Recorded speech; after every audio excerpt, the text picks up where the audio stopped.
Members, a quorum is present, and I ask you and our guests beyond the rail and in the gallery to please rise. We'll be led in prayer this morning by our chaplain, Rabbi Mona Alfie, after which please remain standing, and we'll be led in the pledge by Senator Bob Dutton. Good morning. The 20th century theologian, Abraham Joshua Heschel, once said, "When I was a young man, I used to value clever people, but now that I am an old man, I value kind people." So often the skills that get us where we desire to be are not the same things that make us of value as human beings. When we are younger, we measure success by grades, by social status, by the size of an office or a staff. But as we get older, if we are truly wise, we learn that success is measured by the type of life we live and the quality of interactions with those around us. May it be the will of the Creator that our words always be kind, our hearts compassionate, and our actions wise. Amen. I pledge allegiance to the flag of the United States of America and to the republic for which it stands, one nation, under God, indivisible, with liberty and justice for all. Thank you. Very good words. Thank you. Members, we are at privileges of the floor. Senator Huff, for what purpose? Senator Huff at Senator Steinberg's desk. And members, let's come to order. Senator Huff has an important introduction. Senator Huff. Thank you, Madam President, members. You may notice we have a different flag flying at the front right. We're flying the flag of the United Kingdom at the podium to honor a distinguished visitor at the back of the chambers. It's my pleasure to introduce the Right Honorable Francis Maude, Minister for the Cabinet Office and Paymaster General. Minister Maude has an impressive wealth of government and private sector experience. Since his first election to Parliament in 1983, he has held many prominent positions both in power and in opposition, including Minister for Corporate and Consumer Affairs, Financial Secretary of the Treasurer, Financial Chancellor, and Shadow Foreign Secretary. For 2 years, from 2005, he also served as the chairman of the Conservative Party. His private sector intervals included stints as the director at Salomon Brothers and Morgan Stanley. In his present role, Minister Maude looks after all of the UK government's finances and is responsible for delivering gross government efficiencies and savings. The minister has a busy program at the state capitol today as part of a fact-finding visit to the U.S. on government efficiency savings and budget balancing in tough economic times. Given the UK's current 5-year deficit reduction plan, I believe both sides have much to share, and hopefully we can all learn something new from exchanging information on both of our successes and our missteps. Please join me both in welcoming Minister Maude a most productive visit and extending him a warm welcome to the floor of the California Senate.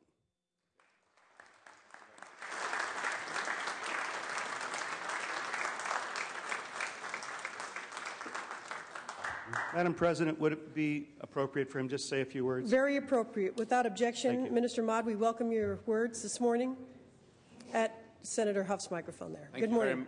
Thank you very much indeed, Senators, for making me so welcome here today. It's a great pleasure to be back in California, meeting with old friends and new, and building, we hope, the warmth of the strong relationship there is between the state of California and the United Kingdom. So thank you very much indeed. There's much for us to learn from each other, and it's a pleasure to be here and sharing thoughts and experiences. Thank you.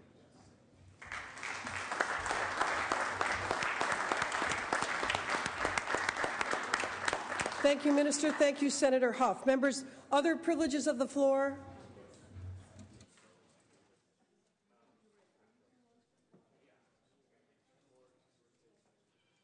Senator Price, for what purpose? Adjourn in memory. Can we wait one moment on that and do another couple of introductions? Right. Thank you, Senator Price. I'll go to Senator Corbett at her own desk. Senator Corbett. Oh, we're starting with Senator Yee at Senator Steinberg's desk. Thank you very much, Madam President. And without objection, Senator Yee, you may have an additional photographer on the floor. Thank you very much. Senators, let me ask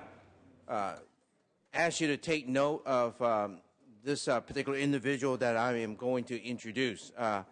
He is so popular that I think 3 senators are fighting to make sure that he is duly recognized. Dan Lunsford is someone that we ought to take note. And part of the reason why is that he has served this country. He has served all parts of the state of California, and he is retiring after 7 years as the security and operations manager, emergency operation manager for the Lawrence Berkeley Lab. One of the things that is so remarkable about Dan is the fact that he has engendered wide support and wide praise and honor across the state for his work in security matters, in making sure that we are all safe when we go to sleep. But one of the things that is also rather remarkable is that the legions of staff that he has had over the years absolutely adore this individual. He is a leader, but yet he is a colleague. He is a leader, yet he helps others lead along with him. He's a leader, but then yet he helps to impart so much knowledge that others have now become leaders in their own field. Let me end by just giving you a snapshot of some of the things that he has done. As I indicated, he is now retiring after 7 years of security and emergency operations manager of the Lawrence Berkeley Lab, National Lab. Previous to that, he attended San Diego Police Academy and spent 20 years in law enforcement with the City of San Diego Police Department and the California State University Law Enforcement Agency. He was promoted through the ranks and eventually retired as Chief of Police. And during this time, he was the primary instructor at the Alameda County Sheriff Office Regional Training Center for 15 years. Then he went on to work for the City of San Leandro as the city's emergency service manager, where he spent 9 years. And then he also spent the last 9 years as the president of the Alameda County Emergency Managers Association and a member of the Alameda County operational areas. In addition to that, he spent 30 years in the United States Marine Corps, retiring as a rank of colonel. So this is one individual that has spent his lifetime serving this country, serving this nation, and all the different localities throughout the state of California. And with that, I'm going to turn this over to our Majority Leader, Senator Ellen Corbett. Thank you, members. Senator Lonnie Hancock is also joining me. She is the senator who represents the district where the National Lab is located. And also, I believe Dan may live in the district as well. Is that correct? Close. In Berkeley. Very close. Yes, as the districts start moving. Members, Senator Lee did a wonderful job of discussing the history of Dan Lunsford. He's truly a unique individual. If each one of us spent a little time talking about him on the floor, we would have paragraphs to talk about. And I want to talk about his time with the city of San Leandro. Dan obviously had such immense experience as a commander in the armed forces and in law enforcement in San Diego. But when he came to San Leandro, he came as the emergency services manager. And San Leandro has a long tradition of preparedness, especially with regard to earthquake disasters, and in fact has been nationally recognized, and Dan has been a part of that. But while Dan was with us, you would have never known he was a commander of the Pacific area, those sorts of things. He was just Dan, who was so involved in the community, making sure everyone within the city had the information and the experience to be ready in the event of an earthquake, and that it just became common knowledge that you should be prepared. But while Dan was there, even though it was about 9 years, I believe, he was there for some of the largest disasters. Dan was there to participate in the response and recovery for the Loma Prieta earthquake, the Oakland Hills firestorm, and the El Nino. So we worked with Dan not only to make sure people were prepared, but to put people's lives back together as well.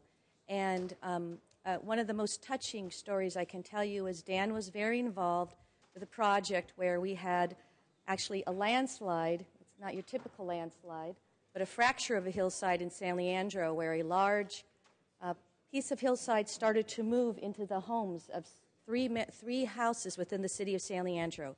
And Dan was there to help put that all back together again and make sure that homes that had been yellow tagged and red tagged were ready to be habitated again by these individuals. So Dan really knows how to do all.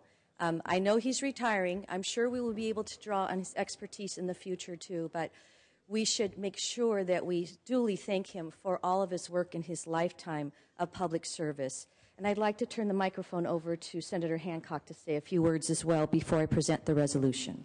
Senator Hancock. Well, just to add my voice to the thanks of a grateful state, a grateful region, the Bay region. The earthquake work in particular is something that we know is essential to the lives of every one of our people, and we've all been trying to reach the point where everyone knows what they need to do if the big one, as we say, happens. So, Dan, thank you. We have valued your service so much and are deeply grateful for all you've given us. And with that, Dan, we'd just like to present you this resolution honoring your many, many years of work. There really should be 4 more frames to go along with this, but this is all we could fit into this particular frame. So congratulations. Congratulations, Mr. Lunsford. And thank you on behalf of the State Senate for all your efforts for California.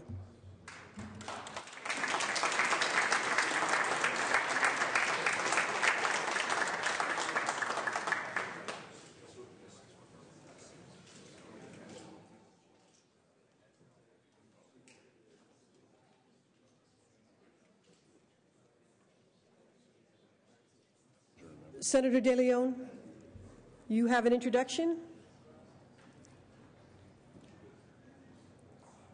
Senator De Leon at Senator Steinberg's desk.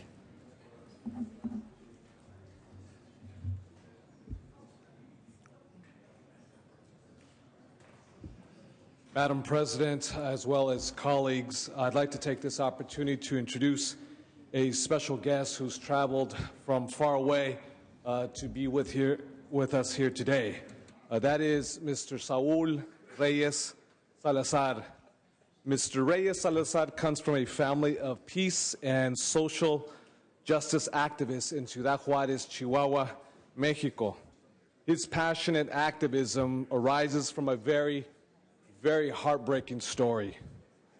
Over the last 2.5 years, Madam President, as well as colleagues, Saul has lost 6 members of his family due to gun violence in Mexico. 4 siblings, a nephew, and a sister-in-law. One of Saul's sisters, Josefina Reyes Salazar, a social activist for more than 20 years, was murdered on January 3rd, 2010, after numerous death threats from the drug cartels. She was a prominent activist for human rights and for the rights of women against los feminicidios, the hundreds of female homicides that have occurred in Juárez since 1993. She also endured, Josefina Reyes Salazar, Saul's sister, deep personal tragedy as one of her own sons, Saul's nephew, Julio Cesar, was murdered. The family believes that both of these murders were in retaliation for their activism for women and human rights in Mexico. 8 months later, on August 10th, or I should say August 18th in 2010, Saul's brother, Ruben Salazar Reyes, was executed by unknown gunmen. At the time, he was headed to the store to buy milk for workers in his family's bakery. He too received numerous death threats, having taken up Josefina's cause, demanding justice for his sister and nephew.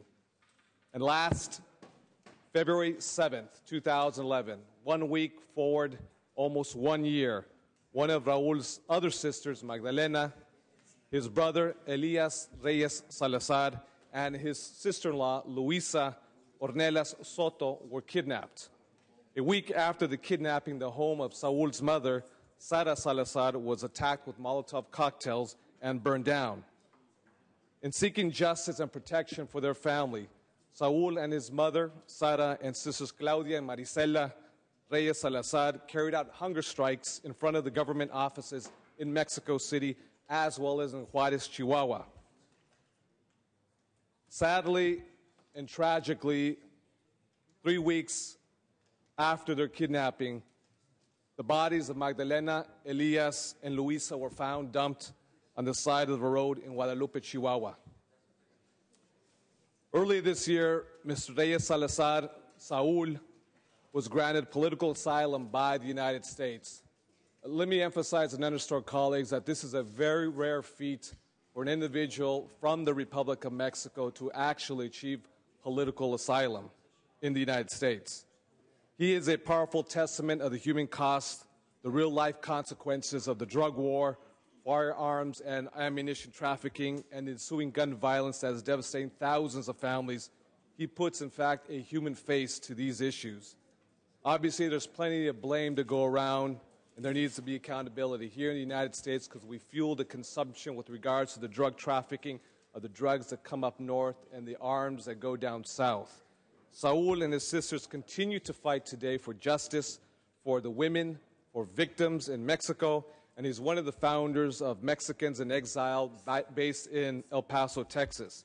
This week he visits here, us in the capital, as well as the San Francisco Bay Area. He's here being hosted by the Fellowship for Reconciliation, with speaking engagements in the San Francisco Bay Area.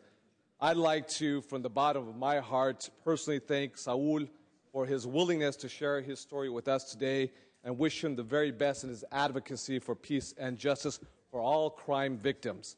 Please, colleagues, let's give Saul a very warm welcome and show him that the families that he advocates for, the crime victims, that we all together stand in solidarity with him today and forever. Ladies and gentlemen, Saul Reyes Salazar.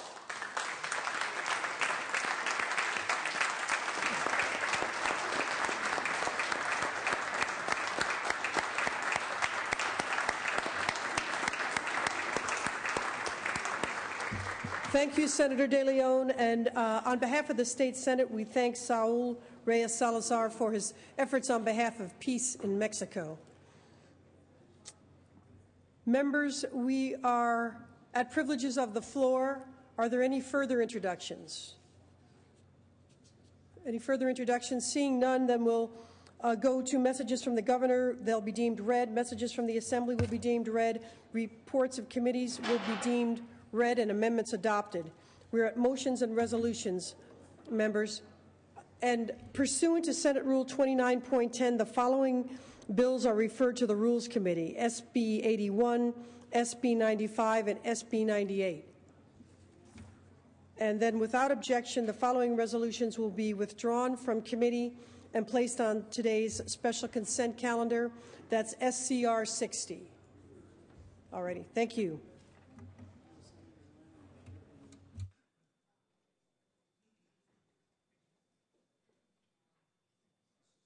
And Senator Leno, I think the budget bills have been referred or in our House. Thank you, Madam President. Yes, I believe the bills have come from the Assembly, so we're going to take a few moments to convene our Budget and Fiscal Review Committee in room 4203. We have 3191, excuse me. Thank you for the correction. Budget Committee members, room 3191, so we can take up the 3 items on our agenda, pass them and get them back to the floor in as quickly as possible. Thank you. Thank you, Senator Leno. Members of the Budget Committee should report to 3191 immediately to take up the budget bills. Members of the Budget Committee to 3191.